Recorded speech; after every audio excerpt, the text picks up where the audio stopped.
Brother ruined my life, then got my wife pregnant. Now he wants my support after our parents disowned him and left me their $2 million fortune. My younger brother David has always carried a strong bitterness toward me. If you think it came from jealousy, you'd be mistaken. He was the spoiled one, not me. There was no reason for him to be envious. To give you some background, our mother always pampered David. He was the golden boy of our family. She cooked his meals, did his laundry, and even asked me to help him with homework. I was expected to assist him only because we were family, but I never received the same treatment. I accepted this as I was quite self-reliant. Maybe it was partly my fault for always fulfilling his needs without wanting anything back. He never supported me when I needed it, and only came to me when he wanted something while I was a shy, reserved kid who liked studying and staying to myself. He was loud and harsh, just like our dad. I also tend to be direct and truthful, never sweet-talking things. I believe my mother may have formed a negative view of me because of my bluntness. This favoritism made David the family's star, and I didn't mind it as kids. However, things turned ugly when he started picking on and mocking me for being unlike him. He would laugh about my height and the fact that I wore glasses. He would sneak into my room, read my journal, and then complain to my mom about what I had written. When I yelled at him and told our parents about him invading my privacy, they would brush it off, saying it wasn't serious. He did more cruel things like nearly breaking my glasses and putting nasty items in my food. He even once placed tiny stones in my cereal, but luckily I found them before they could break my teeth. When I told my mom, she dismissed it, saying, "This is how brothers connect." Whenever we fought, David would target my weak spots to insult me. We went to the same school, so he knew I was being bullied by some kids instead of backing me up. He sided with them, calling me names like ugly loser or hairy ape, and encouraging them to hurt me, saying I was just a worthless failure. Another time, during a fight over something silly that I can't even recall, he told me to end my life while I could usually ignore most insults. That one really broke me, because I was already battling mental struggles. At the time, I'm doing better now, but it was crushing to hear my own brother wanted me gone, since Dad was often at work, and Mom didn't seem to care much. She even scolded me once, saying it was my fault for annoying him. Things kept getting worse in high school. There was a shocking event when David tried to set my hair on fire, and unbelievably our mother defended him, saying he was only playing honestly. Who acts like that? Thankfully, my dad eventually stood with me and pointed out how serious it was. He even threatened to call the cops on David. This moment was a real wake-up call for my brother, as he had never faced any results for his actions before he was truly stunned. And my dad made it clear that enough was enough, and that David had to start respecting his elder brother later. Dad came into my room to talk. I never expected his support because he always told David how similar they were, which was true. Dad admitted that he had waited years hoping David would grow up. His room, after that. David started pulling away from me. He finally knew he couldn't push me around anymore, and even Dad stopped supporting his behavior for the first time in ages. I felt like we were equals, though he could no longer hurt me. Physically, he used words when our parents weren't around. His attitude worsened with age, becoming angrier and more short-tempered each year. When I asked him something, he would ignore me and walk away, muttering names like nerd or loser under his breath. If he had to say anything to me, he sent it through our mother, instead of speaking to me directly. When I asked her why David couldn't just talk to me, she urged me to be more understanding. I couldn't tell if it was just teenage mood swings or real hatred over time. Dealing with his insults became exhausting, and I longed to move out. I repeatedly asked my mom to arrange a sit-down talk for us to fix things, but she always refused, saying she didn't want to get involved. When I asked her opinion on why David acted this way, she brushed it off. Eventually, I left for my dream college on a scholarship as a top student. My dad threw a party for me, and even my mom seemed proud, but David stayed distant, barely acknowledging my success. The day I left for college was a mix of excitement and relief to escape the toxic house. The first few months there were freeing. I made new friends, enjoyed my classes, and started building a life away from the suffocating environment at home. The constant fear of David's insults lifted, giving me peace. During my second year, I met my wife, Karen, at a frat party through a friend, and we quickly connected. Coming from a religious background, having kids outside marriage was frowned upon, but when we learned she was pregnant in our final year, we decided to marry. Right after graduation, our wedding was small but joyful. Our parents were happy for us, and we enjoyed the celebration. At that moment, I believed Karen was the love of my life.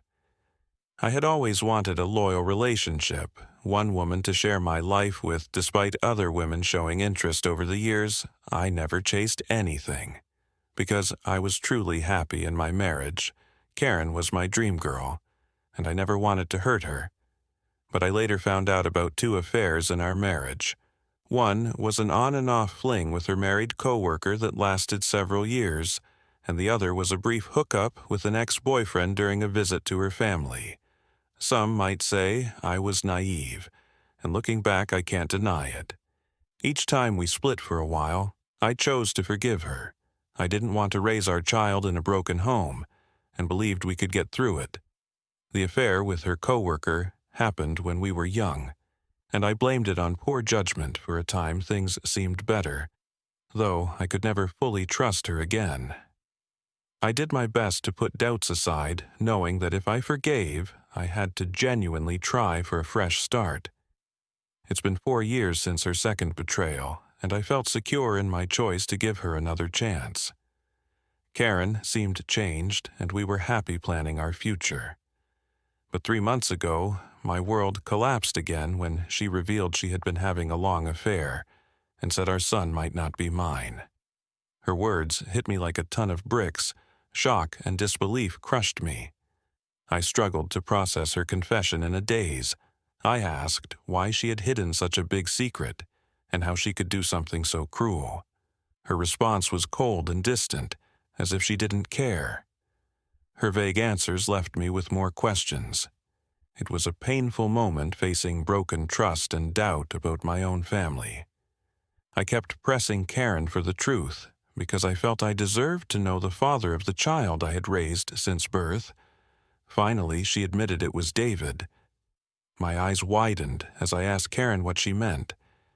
She explained that she and David had become close when I introduced her to my family, and she stayed with us from Thanksgiving to New Year's. David, usually cold to me, was warm and polite to her, which made me glad because I didn't want Karen to feel unwelcome. Karen wanted to be accepted. So she spent time with my mom whenever she could. She noticed the rift between David and me and asked about it. I opened up about our strained bond and explained it might never heal. Karen understood, but began including David in outings, hoping it would help us bond whenever we planned a movie. She invited David, and we watched his choice during that time. David and I exchanged some words, which was better than silence. I recall Karen and David hanging out and playing games together, but thought nothing of it. Karen told me one day David opened up to her about struggles from a breakup, feeling weak. He struck up. A friendship with her, she said he would playfully flirt when I wasn't around, and eventually things went too far. The image of my wife and brother together made me sick. Karen admitted she felt guilty after and left him, which matched her sudden decision to go home instead of staying for New Year's. Though I tried to convince her, she insisted when we met back at college. After break, she was her usual self, so I didn't question anything. 2 weeks later, we learned she was pregnant. Karen admitted she didn't know if the child was mine or David's, and with no way to prove it, she stayed with me knowing I was more reliable. This was why we married. My world felt like it was falling apart. The son I loved might not be mine. I asked Karen if she had been with David recently, and she nodded slowly. She confessed they had always stayed in touch because their attraction was strong. They would sneak off to hotels, lying about working late. She admitted half of her business trips were romantic getaways with him. I asked why she married me if she wanted David, and she said she didn't want to break off the marriage. She saw me as a great father to our son, and decided to stay. In her words, she made a mistake and didn't know how to stop. I told Karen I was glad she confessed, but I was leaving. She cried, begging for forgiveness, expecting me to scream, but I calmly packed my things. Karen insisted if I loved her, I should fight for her, and that mistakes happen in all marriages. When she realized I wasn't going to do anything, she changed tactics, saying our son would suffer from divorce and kids shouldn't grow up in broken homes. I reminded her I might not even be the father, which made her cry more and accuse me of being cruel. It seemed she thought nothing could make me leave. Perhaps it was partly my fault for forgiving too much while I did love her. It felt more like it came from thinking we had a son and had been together since college. Karen kept saying it wasn't too late to fix things, but I didn't believe her and had no patience left. Trust was broken, and her words felt empty. Even if I forgave, I could never forget she slept with my brother. I've always believed in forgiving mistakes since we're all flawed, but this was beyond acceptable. I left her crying and checked into a hotel. The next day, I went to my parents and told them everything about Karen's affair with David, explaining how they had been sleeping together for years. The shock on their faces was clear, true to her nature. My mother first tried to defend David, saying her boy could never do such a thing to his brother. Determined to expose the truth, I asked them to stay quiet and let me call David in front of them. I told them to stay silent so I could catch David off guard, making him think it was private when David answered. I confronted him. At first, he denied everything, refusing to take blame. But when I told him Karen admitted it, he began blaming her, calling her shameless. He claimed it wasn't his fault if women liked him, and that he was the better-looking brother. I told him I'd expose him to everyone when David mocked me, saying no one would believe me because he was the golden child. I laughed at his arrogance and thanked him for proving it, knowing our parents had heard everything. David went silent, then tried to explain himself and save face. My mother, still in shock, asked for an explanation. He stammered weakly, blaming everyone else and trying to shift it onto Karen. I could see my mother, who once protected him, now felt a mix of anger and shame. In that moment, I felt vindicated after years of torment. The truth was out and David was the one exposed as his excuses failed. My father, usually calm, couldn't hide his anger. He asked for the phone and began to speak to David, his voice heavy with disappointment. What you've done isn't just a betrayal of your brother, but of this family. You slept with your brother's wife and kept the affair, even after they married.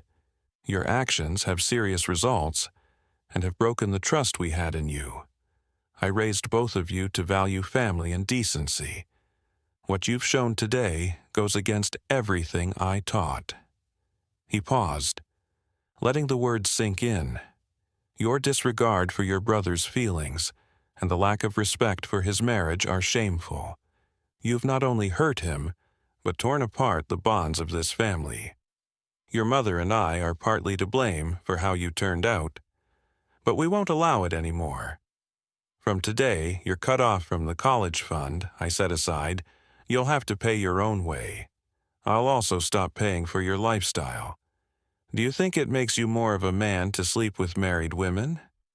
Let's see how you manage without my money. Throughout this, I stayed calm, though I had wanted to scream. Watching my dad punish him was the best justice. I had revealed his real nature, and he hadn't expected the fallout. My mother, despite David's cries, kept trying to excuse him, but my dad quickly ended the call afterward. My mom hugged me. It had been a long time since we shared such a moment, but in that embrace there was silent support. She apologized for not believing me all these years. My 14-year-old self could never have imagined this moment being believed and embraced by my mother. After this, my dad helped me get a lawyer to divorce Karen. She and her lawyer tried fighting dirty, asking for alimony since I earned more, but her affair was heavy in my favor.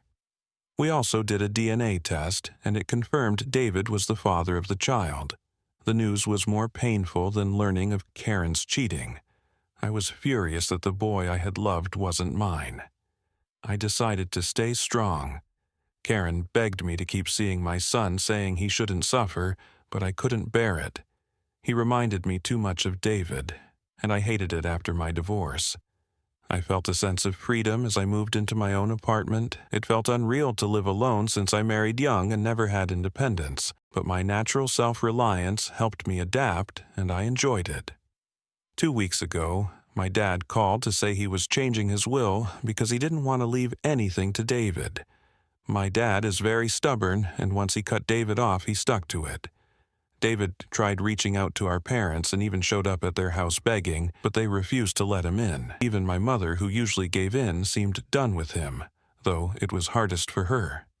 David never texted me to apologize, showing he didn't regret, he was just mad about being cut off. Dad told me he planned to leave everything to me, and only $1 to David. My eyes widened. My dad had worked hard his whole life with assets, retirement, and life insurance. The total was nearly $2 million. The only rule was that if he died before my mom, she could keep living in the house, though it would be mine. I didn't mind, as I wanted to care for her somehow. David found out, and unable to reach our parents, he called me yesterday trying to patch things up. He explained he was struggling with college, and after Karen learned the DNA results, she kept pushing him for child support. He said he had no money and was looking for jobs, but couldn't find one. He begged me to talk to our family to start fresh since he needed my help. I laughed in his face and told him I was done with him. I reminded him he should have thought about the results before sleeping with my wife and getting her pregnant. David argued I was being unfair and that Karen was also guilty too, which I agreed. I reminded him I divorced her, making her his problem now. He shouldn't call me to complain about her or the child, since these were his own actions. David began raising his voice, but I cut in, reminding him he was no longer the favored child, but the black sheep who had slept with his own brother's wife then. David began crying, saying everyone, including our relatives, had turned on him. While true, it was no longer my concern. I told him we were done, and never to call again, since I no longer considered him my brother. Since then, I've replayed the talk in my head. Despite my hatred, I had never heard him cry. At least, not since we were kids. I won't lie, it did sting a little to see him so hopeless. So I guess I'm here to ask if I should talk to our parents about him, or if I'd be cruel if I don't update one hike everyone. Many of you have been asking why I no longer see my son Henry, and some called me heartless. I need to explain that I am not comfortable raising another man's child. This isn't a stepson case. I was led to believe Henry was mine, only to learn he is actually David's naturally. This truth hurt deeply, and I cried for days. The main reason I don't want contact with Henry is that I don't want Karen back in my life. If I stay linked to her child, she will find a way back in, and I need my space. You may think I'm selfish, but I can't see him again. At least, not for a long while. Update 2. Most of you guessed it was my mother who told David about my dad changing his will, making David call me as a last try to fix things. I confronted her in front of my dad, and she broke down, saying I had punished David enough and he had learned his lesson. My dad firmly told her that if she believed David's actions were forgivable, then he couldn't stay married to her because he could never forgive such betrayal. This warning silenced my mother. My dad made it clear if she ever spoke with David again, and we found out she could pack and leave. As I said, my dad is very stubborn. Hopefully my mother will learn update 3. It's been 5 months since my last update. My bond with my parents has improved. My dad and I go golfing every weekend, and he treats me more like a buddy than a son.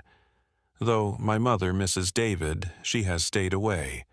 The last I heard about David was from my cousin, who said David had been asking everyone for money and finally dropped out of college because he couldn't pay. He and Karen are living together, and he has a part-time job as a mechanic. Apparently, they are raising Henry together, which is good, I guess. I never discuss David with my parents, and they don't bring him up either for everyone asking. I'm doing well. I was promoted at work 2 months ago, so my pay is much better. I haven't been dating, as I feel. I still need time and space to heal. I've been going to therapy, so we'll see how that goes. Thanks for watching up to the last. I hope you like the video. If you do, then please make sure to subscribe to our channel to motivate us. Your one subscribe to us will motivate us so much to make more interesting content for you. Thank you so much again.